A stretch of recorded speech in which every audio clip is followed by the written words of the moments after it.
She slapped the old lady on the bank queue without considering her age. The slap landed before anyone understood what was happening. 1 second, Linda was standing too close in the bank queue, annoyed, shifting her weight, already late for things she hadn't even scheduled properly. The next second, she struck the old woman in front of her across the side of the face. It was quick, sharp, careless. The kind of action that happens when someone feels entitled to space, speed, and silence from others. The sound cut through the bank in a strange way. Enough to make heads lift all at once. The old woman stepped back half a step. She adjusted her balance the same way someone does when they miss a stare. That reaction confused people. Linda's arm dropped back to her side. Her fingers curled and uncurled once. The bank went quiet in that uncomfortable way where machines still hum, keyboards still click, but human movement slows down. People in line pretended to check messages that weren't there. A man shifted his briefcase to the other hand.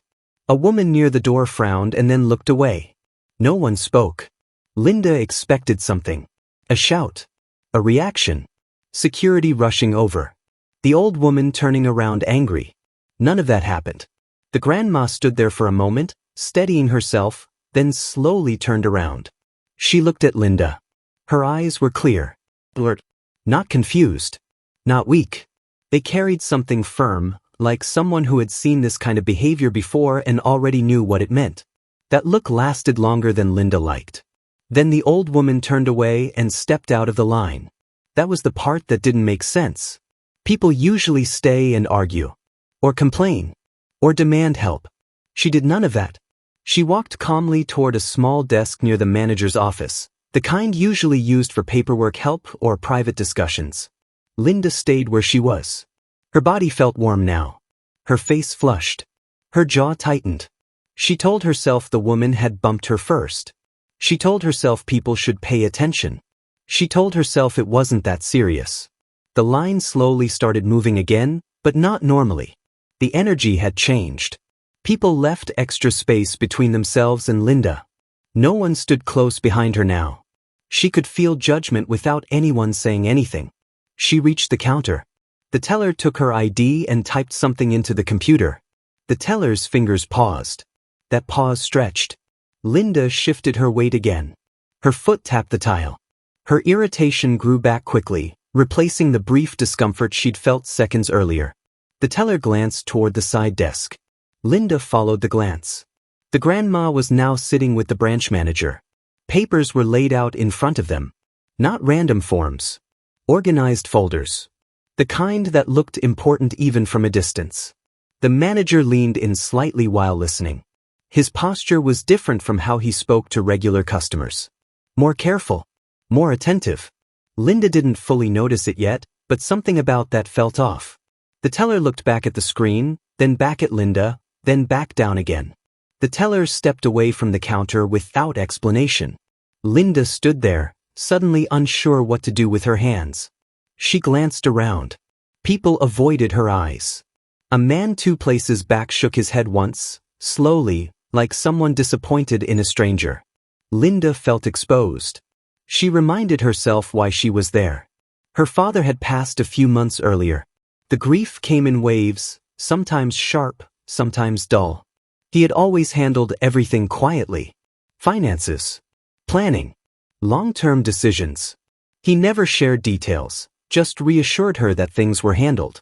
After his death, there had been paperwork. Meetings. Phone calls. A process that felt endless. That morning, she'd received a message saying everything was finally ready.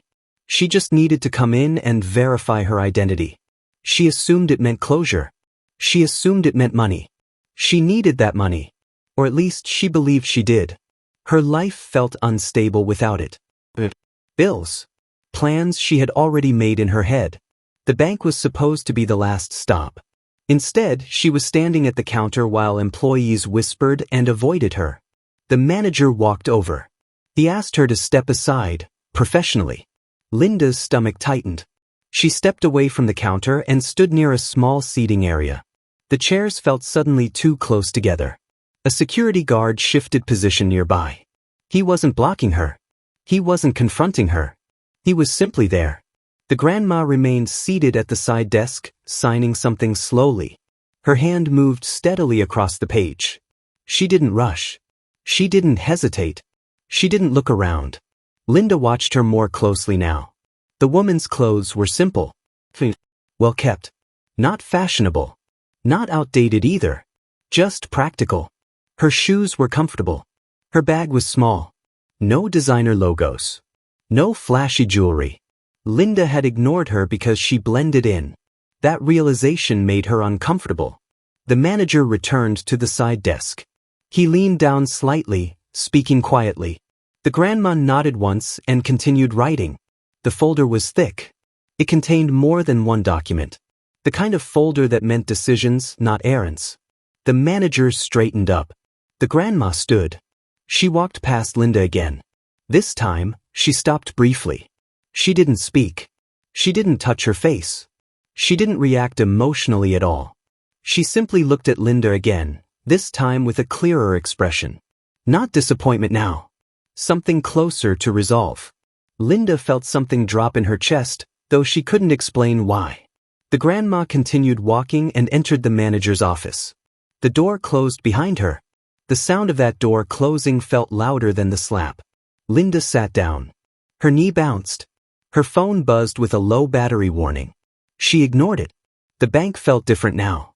Like a space where something important was happening behind closed doors, and she wasn't part of it. A woman nearby leaned toward another and whispered something. Linda caught only a few words. Executor. Those words meant nothing to her yet. Minutes passed. The security guard stayed close. The teller returned and avoided Linda's eyes. The manager eventually came back out of the office. His expression was neutral, but there was tension around his eyes. He asked Linda to come with him. They stood near the counter again. He explained there had been an update related to her father's estate. He said certain instructions had been finalized by the authorized party. Linda tried to focus on his words, but her thoughts raced. Authorized party. Finalized. Instructions. The manager explained that changes had been made. Linda asked what kind of changes. The manager took a breath before answering. He explained that the executor had exercised her authority. Linda didn't fully understand. He explained that the executor was responsible for overseeing the distribution of the inheritance. Linda felt a slow realization forming, like a puzzle piece sliding into place. The grandma.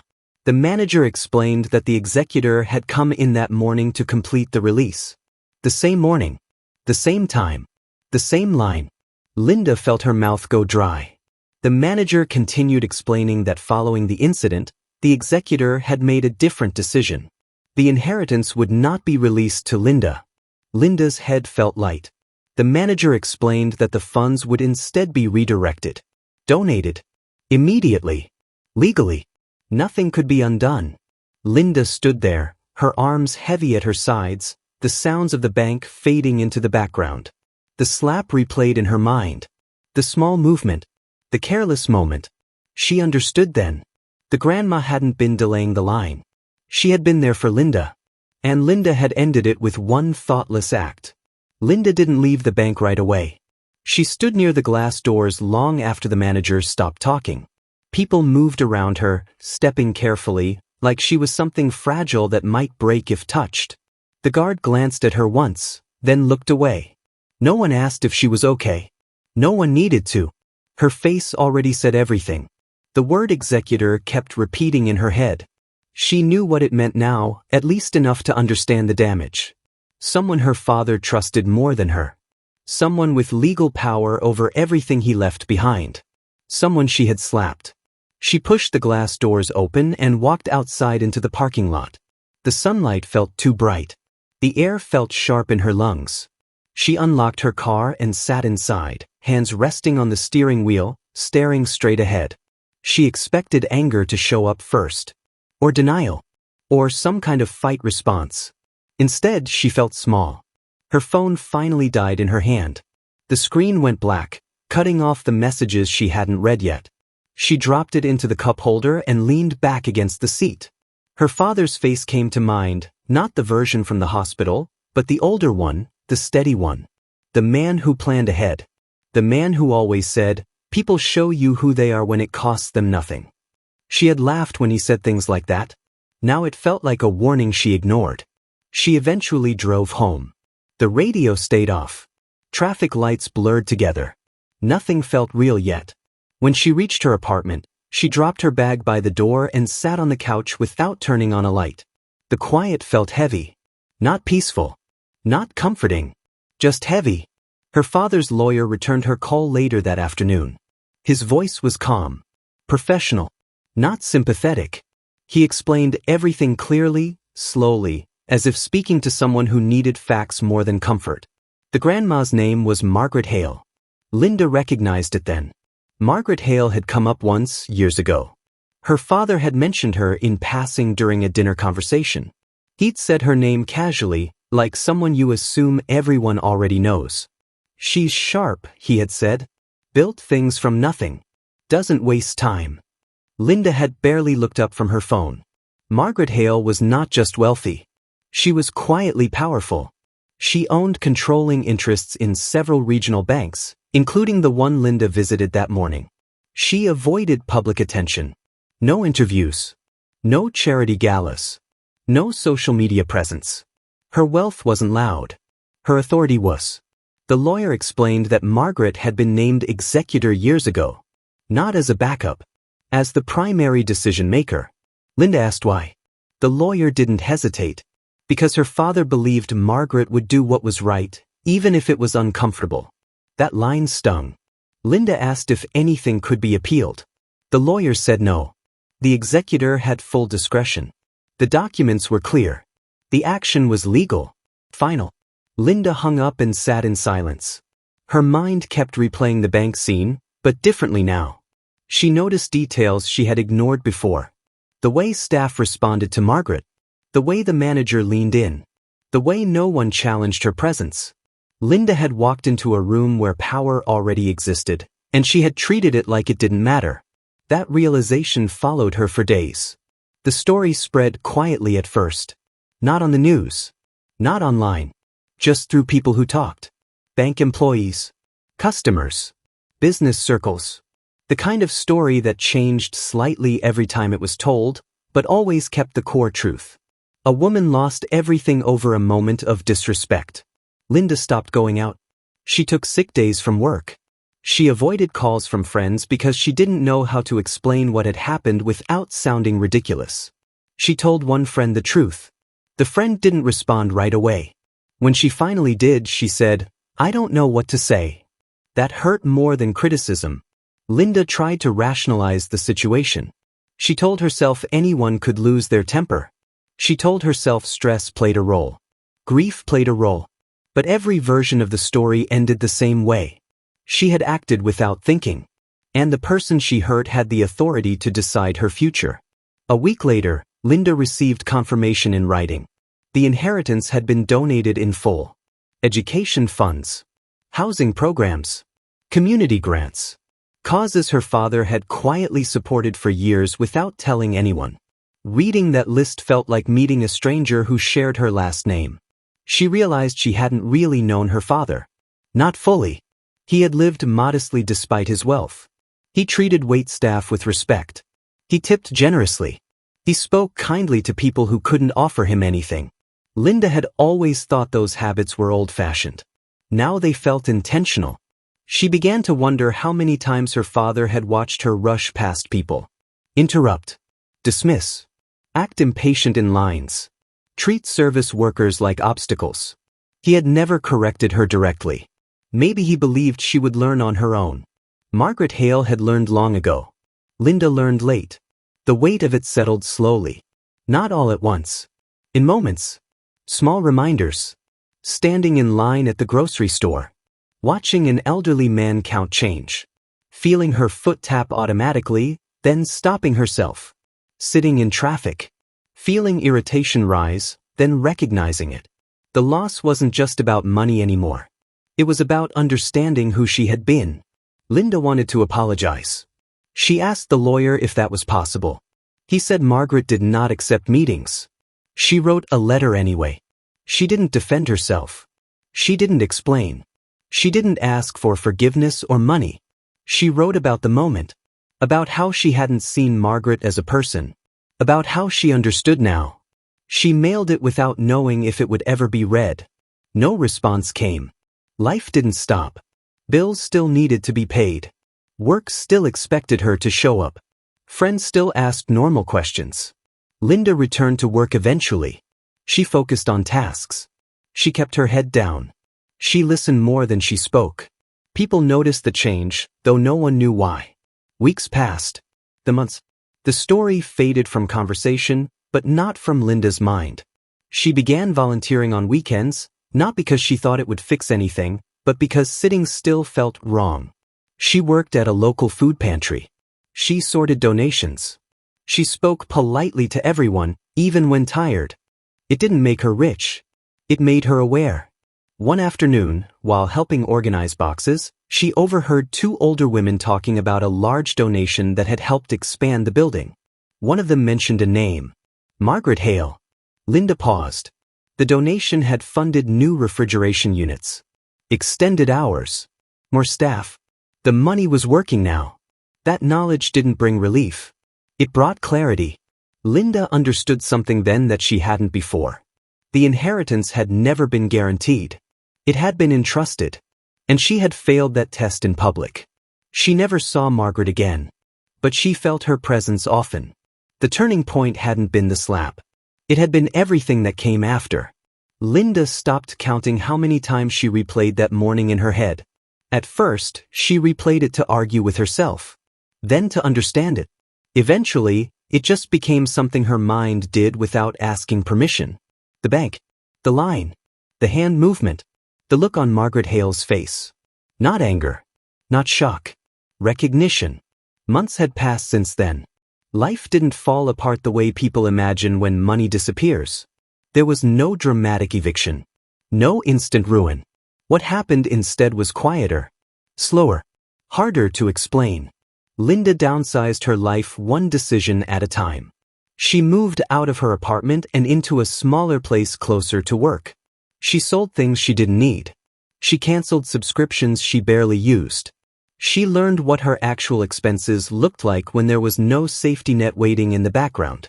That safety net had always existed in her mind, even before her father passed. Knowing it was there had shaped how she moved through the world. How she spoke. How she waited. How she reacted when things didn't go her way. Without it, everything felt sharper.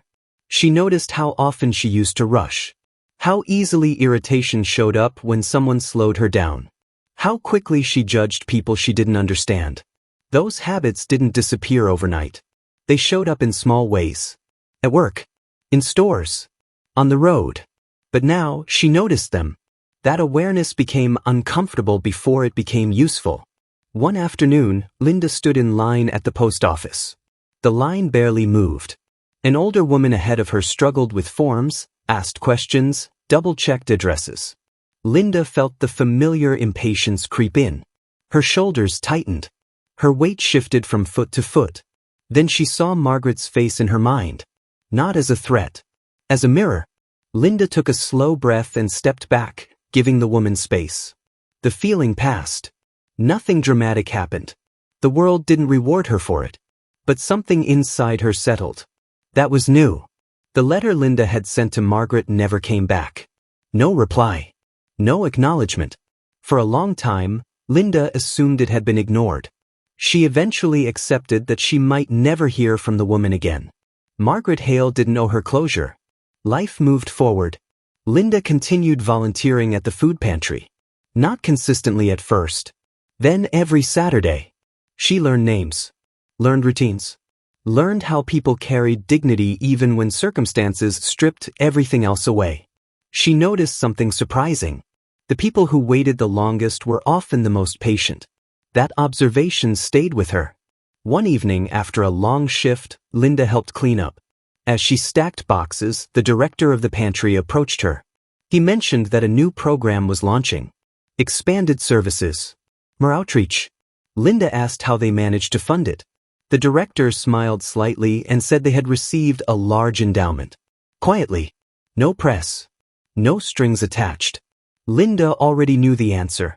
Margaret Hale's name came up again. Not in a dramatic way. Just as a fact. Linda felt something release in her chest. For the first time, the donation didn't feel like punishment. It felt intentional. Margaret hadn't donated the money out of anger. She hadn't done it to teach Linda a lesson in the public sense. She had redirected it to where it aligned with her values and Linda's father's wishes. Linda understood then that the slap hadn't caused the donation. It had revealed something. Margaret had simply responded to what she saw. That realization hurt, but it also grounded her. Linda stopped thinking about what she lost and started thinking about what she learned. Not in a motivational way. In a practical way. She learned that power doesn't announce itself. She learned that respect is often tested in small moments. She learned that how you treat people when you think they don't matter says more about you than how you treat those who can benefit you.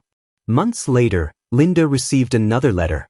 This one did have a return address. It wasn't from Margaret directly. It was from a legal office. Linda opened it slowly. Inside was a short note. Margaret Hale had passed away quietly. No public announcement. No ceremony that made headlines. Just a notice sent to a few individuals. Linda's name was on that list. There was no money attached.